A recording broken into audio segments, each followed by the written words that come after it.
Hello everyone. तो कैसे हो सब लोग। मेरा नाम है साहिल और मैं हूँ एक वेब डेवलपर। स्वागत है आपका मेरे यूट्यूब चैनल टीच कोडिंग में। आज से कुछ दिनों पहले मैंने यूट्यूब पे एक वीडियो अपलोड की थी जिसमें मैंने बताया था HTML CSS और JS के बारे में कि ये क्या होता है और कैसे वर्क करता है। जिन्होंने भी अभी तक के वो वीडियो नहीं देखी है तो वो मेरे यूट्यूब चैनल पे जाके वो वीडियो देख सकता है। और उस वीडियो के डिस्क्रिप्शन में मैंने आपको कुछ लिंक्स भी प्रोवाइड किए थे जिसमें स्मार्टफोन पे चलने वाले कोडिंग ऐप की लिंक थी और लैपटॉप या पीसी में चलने वाले कोडिंग ऐप की लिंक थी। अगर आपने अभी तक के वो डाउनलोड नहीं किया है तो इस वीडियो के डिस्क्रिप्शन में भी मैं आपको वो दोनों लिंक प्रोवाइड कर दूंगा। आप जाके वहां से डाउनलोड कर सकते हो। अगर आपको कोडिंग सीखना है तो आप वीडियो पूरा देखिए, वीडियो स्किप मत करना और आप पेन और नोटबुक लेके बैठिए। मैं जो जो टैग्स बताऊंगा वो आप लिखते जाना, नोट करते जाना और उसकी प्रैक्टिस करते जाइए। ठीक है, तो चलो स्टार्ट करते हैं वीडियो। आज से हम लोग HTML स्टार्ट करते हैं। आज से मैं आप लोगों को HTML पढ़ाऊंगा।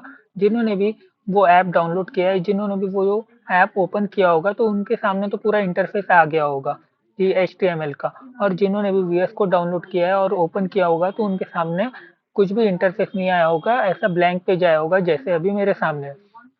तो बहुत लोग सोच रहे होंगे कि वो पेज मतलब हम लोग कैसे लाए, कैसे इंटरफेस लाए हम लोग HTML का। तो मैं आपको बताता हूँ। सिंपल, आपको यहाँ से इसको क्रॉस करना है, इसको हटाना है, यहाँ पे 2-3 बार टैप करना है, फिर यहाँ पे सिलेक्ट लैंग्वेज का ऑप्शन आता है, इसके ऊपर क्लिक करना है। अब इसके ऊपर क्लिक करेंगे तो यहाँ पे आपको सिंपल HTML लिखना है। अब HTML लिखेंगे वो आ जाएगा। ठीक है, HTML लिखने के बाद ऐसा पेज आएगा तो आपको सिंपल एक्सक्लेमेटरी साइन देना है और एंटर प्रेस करना है। तो देखिए ये आ गया पूरा इंटरफेस। आप जो भी आप VS कोड में कर रहे हैं कोडिंग, तो उनको HTML का पूरा ऐसा इंटरफेस लाने के लिए ऐसी प्रोसेस करना पड़ता है। और जो भी स्मार्टफोन में कर रहे हैं उनको कुछ नहीं करना पड़ता, बस ऐप ओपन करना है तो उनके सामने पूरा इंटरफेस आ जाता है। तो ये तो बात हो गई कि HTML की लैंग्वेज लाने की बात। ठीक है, तो अब बात करते हैं कि मतलब क्या होता है ये डॉक टाइप HTML। मतलब ये HTML लैंग्वेज है वो बताता है। ठीक है, यहाँ पे HTML लैंग्वेज है, मतलब HTML लैंग जो लिखा हुआ है ये लैंग्वेज है कि हमको कौन सी लैंग्वेज में कोडिंग करना है। यहाँ पे EN लिखा हुआ है मतलब इंग्लिश। ठीक है, ये हेड सेक्शन होता है। ये हेड सेक्शन में कुछ भी लिखा नहीं जाता, बस यहाँ पे टाइटल दिया जाता है। वो भी टाइटल हमको शो नहीं होता। बस हमको टाइटल इसलिए देना पड़ता है क्योंकि हमको याद रहे कि हम कौन से वेब पेज पे काम कर रहे हैं। ठीक है, हेड सेक्शन में कुछ भी लिखा नहीं जाता है, बस यहाँ पे इंपॉर्टेंट फाइल्स और स्क्रिप्ट लगाई जाती है। बाकी जो भी काम होता है वो बॉडी सेक्शन में होता है। जो हेड सेक्शन होता है आप उसको इस तरीके से समझिए जैसे बाइक रहती है, उसका जो हैंडल बार रहता है, बाइक का हैंडल बार सिर्फ चलाने का काम करता है, लेकिन जो इंजन रहता है, जो उसकी बॉडी रहती है, वो पूरा मेन प्रोसेस करती है। मतलब पेट्रोल, कार्बोरेटर वगैरह सब वो सब बॉडी में ही रहता है। ठीक है, तो हमारा जो भी काम होता है वो बॉडी में होता है। हेड में सिर्फ फाइल्स और स्क्रिप्ट लगती है। जब मैं आपको CSS पढ़ाऊंगा तब मैं बताऊंगा आपको। ठीक है, तो ये तो बात हो गई बॉडी और हेड सेक्शन की। ठीक है, तो अब बात करते हैं कि हम लोग कौन से टैग यूज कर सकते हैं, कैसे लगा सकते हैं। ठीक है, तो सिंपल इसमें क्या होता है कि जो टैग ओपन होता है ना वो टैग क्लोज भी होता है। जैसे ओपन होता है वो टैग क्लोज भी होता है। बस एक या दो टैग ऐसे होते हैं जो टैग ओपन होते हैं लेकिन क्लोज नहीं होते। लेकिन बाकी जितने भी टैग ओपन होते हैं वो क्लोज होते हैं। अगर आप लोग उसको क्लोज नहीं करोगे तो फिर एरर आएगा। ठीक है, तो अब स्टार्ट करते हैं हम लोग। तो ये तो आपको समझ गया, मैं आपको बताता हूँ कैसे ओपन करना है, कैसे क्लोज करना है। ठीक है, ये डॉक्यूमेंट है। यहाँ पे अपन एक, हाँ, यहाँ पे हम लोग एक टाइटल दे देते हैं, न्यू न्यू वेब पेज। ठीक है, ये हमारा एक टाइटल हो गया, ये हेड सेक्शन हो गया। ठीक है, यहाँ पे हमें कुछ भी नहीं करना है, हमें जो भी करना है बॉडी के अंदर। तो पहले हम लोग बात करते हैं हैशटैग की। हैशटैग बेसिकली क्या होता है वो मैं आपको अभी दिखाऊंगा। ये मैं हैशटैग यूज कर रहा हूँ H1। हैशटैग H1 से स्टार्ट होता है और इसमें सारे लेटर स्मॉल होते हैं, कोई भी लेटर कैपिटल नहीं होता। ठीक है, तो आपको सब लेटर स्मॉल ही यूज करना है। H1 एच टैग ओपन हो गया, H1 टैग, और H1 टैग क्लोज हो गया। यहाँ पे मैं एक नेम ले लेता हूँ। ऐसे H6 तक के टैग होते हैं। ठीक है,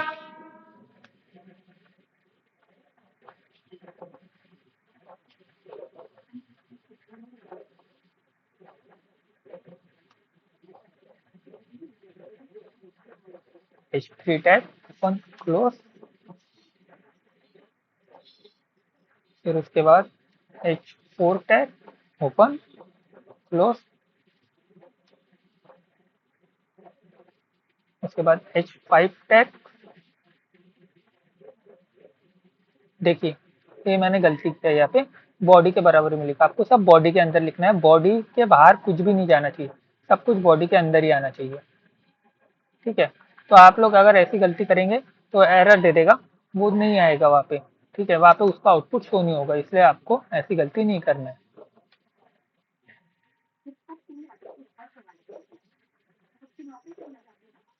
और और अभी लास्ट है H6 टैग। ठीक है,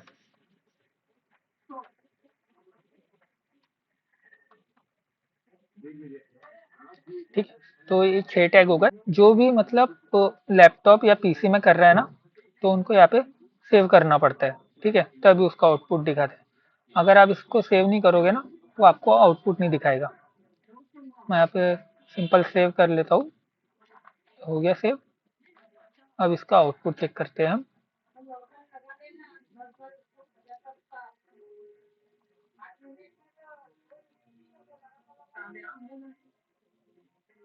देखिए इसका आउटपुट आ गया। तो बेसिकली सुधांशु हमने लिखा था H1 टैग में। देखिए जो H1 टैग होता है ना, वो हेडिंग के लिए यूज होता है। ठीक है, जैसा हम न्यूज़पेपर में पढ़ते हैं, वहाँ पे फ्रंट पेज पे बड़ी वाली हेडिंग रहती है, वो हेडिंग के लिए यूज होता है। ठीक है, इसलिए H1 टैग यूज हमेशा हेडिंग के लिए करते हैं। जो H2 टैग होता है, तो मतलब हेडिंग के नीचे जो मतलब जो भी लाइन लिखी रहती है कि हमें उसका फॉन्ट साइज भी बड़ा चाहिए और उसमें CSS भी नहीं लगाना है। ठीक है, बस उसका फॉन्ट साइज बड़ा चाहिए, तो इसलिए H2 टैग ऊपर यूज हुआ जाता है। ठीक है, इसलिए H2 टैग यूज किया जाता है। फिर उसके बाद रही बात H3 टैग की, तो H3 टैग इसलिए यूज किया जाता है क्योंकि हमें नॉर्मल साइज चाहिए। ठीक है, ना ही ज्यादा बड़ा चाहिए ना ही ज्यादा छोटा चाहिए। ठीक है, हमें नॉर्मल साइज चाहिए, तो H3 टैग यूज होता है। फिर H3 के बाद जितने भी टैग होते हैं H4 H5 H6, वो सब मतलब छोटे छोटे होते जाते हैं। ठीक है, उनके लेटर्स स्मॉल फॉन्ट में शो होते हैं। लेकिन जो H1 और H2 है, तो वो ही ज्यादातर यूज होता है। ठीक है, H1 टैग हमेशा हेडिंग के लिए यूज होता है, बाकी जितने भी H2 H3 H4 वो फॉन्ट साइज के हिसाब से यूज होता है। जब भी आप कोई भी वेब पेज बनाते हो, अगर आपको मतलब फ्रंट में बड़ी वाली हेडिंग चाहिए तो आपको H1 लिखना पड़ता है, और उसके बाद अगर दूसरी हेडिंग छोटी चाहिए तो फिर आपको H2 टैग देना पड़ता है। फिर उसके बाद आपको जो भी लेटर्स लिखना है H3 H4, तो आप वैसा कर सकते हैं। ठीक है, तो ये बात हो गई H टैग की। ठीक है, तो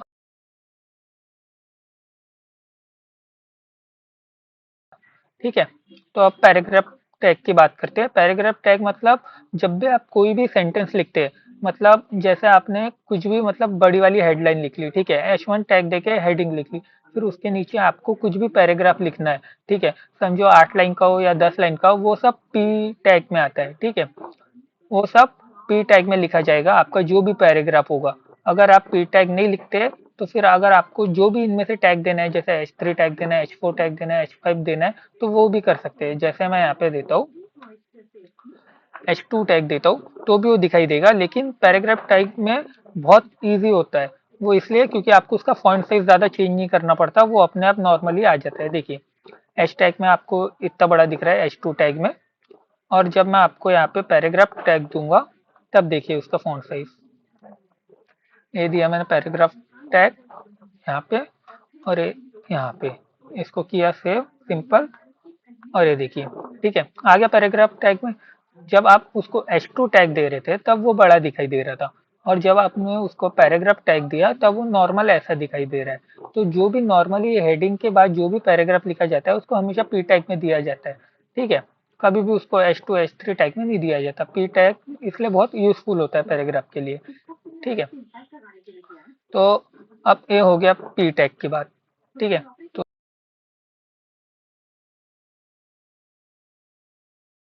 तो जैसे मैं अभी कुछ लिख लेता हूँ, मैं पी टैग में ही लिखता हूँ। हाँ, दिस इज,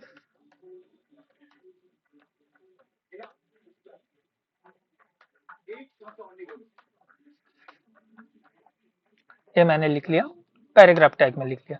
ठीक है, पैराग्राफ टैग में लिखने के बाद मैं इसका आउटपुट चेक कर रहा हूँ, ये नॉर्मल आ रहा है। ठीक है, अगर आपको अभी इसको बोल्ड करना है तो कैसे करेंगे आप? अगर आपको इसमें कुछ भी बोल्ड करना है या फिर अंडरलाइन करना है तो कैसे करेंगे? तो मैं आपको बताता हूँ। अगर आपको इसमें बोल्ड करना है तो कैसे होगा बोल्ड?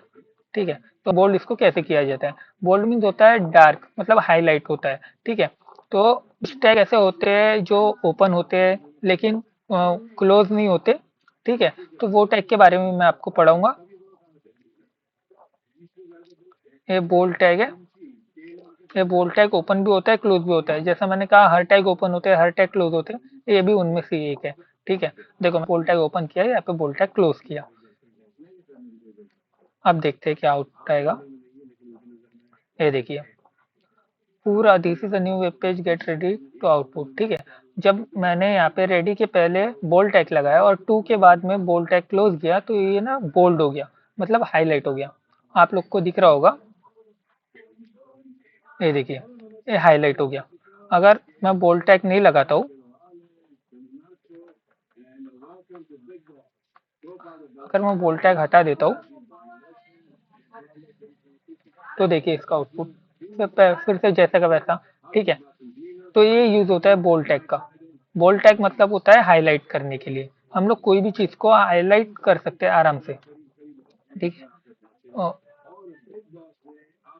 ये हो गया बोल्ड टैग, इसको नोट करते जाइए आप लोग।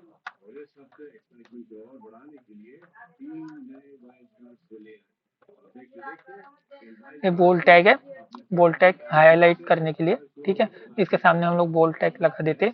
एक और टैग आता है जो बोल्ड सामान्य होता है, ठीक है।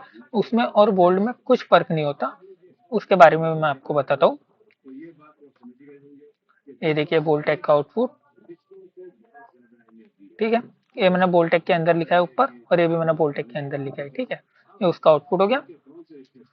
अब हम बात करते हैं वो एक दूसरा जो टैग के बारे में मैं आपको बता रहा था, जो भी बोल्ड टैग सामान्य है, बिल्कुल बोल्ड के लिए यूज होता है, उसके बारे में हम बात करते हैं, ठीक है। तो देखिए एक हो गया हमारा बोल्ड टैग जो हाईलाइट करने के लिए होता है, और एक उसी में होता है स्ट्रॉन्ग टैग। ये सेम बोल्ड टैग समान ही होता है, और मतलब बोल्ड टैग और ये बिल्कुल इसका सेम ही आउटपुट रहता है, लेकिन बोला जाता है कि ये जो स्ट्रॉन्ग टैग है इसका थोड़ा सा हाईलाइट ज्यादा है, ठीक है। ये देखिए ये मैंने यहाँ पे स्ट्रॉन्ग टैग लगा दिया यहाँ पे। ये देखिए स्ट्रॉन्ग टैग, ये बोल्ड टैग और ये स्ट्रॉन्ग टैग दोनों में कोई डिफरेंस नहीं है, दोनों मतलब सेम ही है। अगर आप लोग को कुछ भी चीज जो भी अगर अगर हम लोग वेब पेज बनाते हैं और जो भी हमें हाईलाइट शो करना पड़ता है, जो भी हमें मेन चीज दिखानी पड़ती है कहीं पे भी, तो उसमें ये दोनों टैग यूज होते हैं। एक तो बोल्ड होता है, नहीं तो स्ट्रॉन्ग होता है। और बोल्ड को भी हम लोग बी लिखते हैं, उसको बोल्ड पूरा नहीं लिखते। स्ट्रॉन्ग को हम लोग पूरा लिखते हैं लेकिन बोल्ड को सिर्फ बी टैग लिखते हैं, ठीक है। तो आप इसका फुल फॉर्म लिख के रखिए।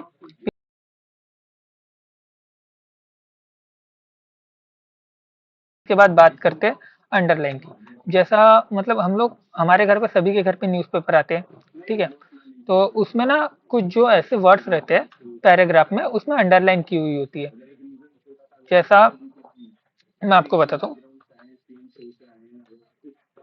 समझो कि मतलब कोई भी एक वेब पेज है या फिर कोई भी न्यूज़पेपर है, उसमें जो मेन चीज लिखी रहती है, जो पैराग्राफ में स्टार्टिंग होता है हेडिंग के बाद से, तो उसमें ना दो तीन जगह अंडरलाइन होती है। वो अंडरलाइन इसलिए होती है क्योंकि मतलब जो भी मतलब पेपर पढ़ता है तो उसका उस पर ध्यान जाना चाहिए, मतलब उसका विजन उस पर क्लियर होना चाहिए कि यहाँ पे क्या लिखा हुआ है, अंडरलाइन क्यों किया हुआ है, ठीक है। वेब पेज बनाते समय भी ये हमेशा ध्यान रखना चाहिए कि मतलब जो चीज़ हमें दिखानी है उसको एक तो पहली बात हाईलाइट होनी चाहिए, और दूसरी बात उस पर अंडरलाइन होनी चाहिए। वेब पेज बनाते वक्त हमेशा ये बात ध्यान रखनी चाहिए, एक तो हाईलाइट होना चाहिए और दूसरा अंडरलाइन होना चाहिए, वरना ध्यान जाएगा ही नहीं किसी का भी उस पर, ठीक है। तो अंडरलाइन के लिए बताता हूँ कौन सा टैग यूज होता है। अंडरलाइन के लिए टैग यूज होता है यू, ठीक है। यू टैग मैंने यहाँ पे दे दिया। हम लोग अंडरलाइन सीएसएस से भी बना सकते हैं, वो जब मैं आपको सीएसएस पढ़ाऊंगा तब मैं आपको बताऊंगा। अभी आपको यू टैग ही करना पड़ेगा। ये यू टैग दे दिया मैंने यहाँ पे, ठीक है। अब इसका आउटपुट चेक करते हैं। ये देखिए हो गया अंडरलाइन, ठीक है। ये अंडरलाइन टैग है। तो आज हमने पढ़ा हैश टैग, हेडिंग टैग पढ़ा हमने आज, और फिर उसके बाद पैराग्राफ टैग पढ़ा, फिर उसके बाद बोल्ड टैग पढ़ा, और उसके बाद अंडरलाइन वाला टैग पढ़ा, ठीक है। तो आप लोग ये चारों टैग नोट करके रखिए और इसकी प्रैक्टिस कीजिए। अभी हम लोग का बेसिक ही चल रहा है। जब हम लोग मतलब थोड़ा बेसिक अच्छे से पढ़ लेंगे, थोड़ा हमको बेसिक अच्छे से आ जाएगा, उसके बाद हम लोग अपना मतलब पेज बनाना चालू करेंगे। ठीक है, अगर वीडियो अच्छा लगे तो वीडियो को लाइक कीजिए, चैनल को सब्सक्राइब कीजिए, और आपको अगर कुछ भी दिक्कत हो कोडिंग से रिलेटेड तो आप मुझे पूछ सकते हैं। मैं इस वीडियो के डिस्क्रिप्शन में एंड्रॉयड पे चलने वाले कोडिंग ऐप की लिंक भी दे दूंगा, iOS पे चलने वाले कोडिंग ऐप की भी लिंक दे दूंगा, और लैपटॉप और पीसी पे चलने वाले भी VS कोड की लिंक दे दूंगा। ठीक है, और कोडिंग से रिलेटेड कोई भी दिक्कत हो तो आप मुझे पूछ सकते हो, और आप मुझे कमेंट में भी बता सकते हो कि अगर आपको कुछ नहीं समझा है तो। ठीक है, आप मुझसे कुछ भी पूछ सकते हो कोडिंग से रिलेटेड। Thank you. वीडियो यहीं पे खत्म करते हैं।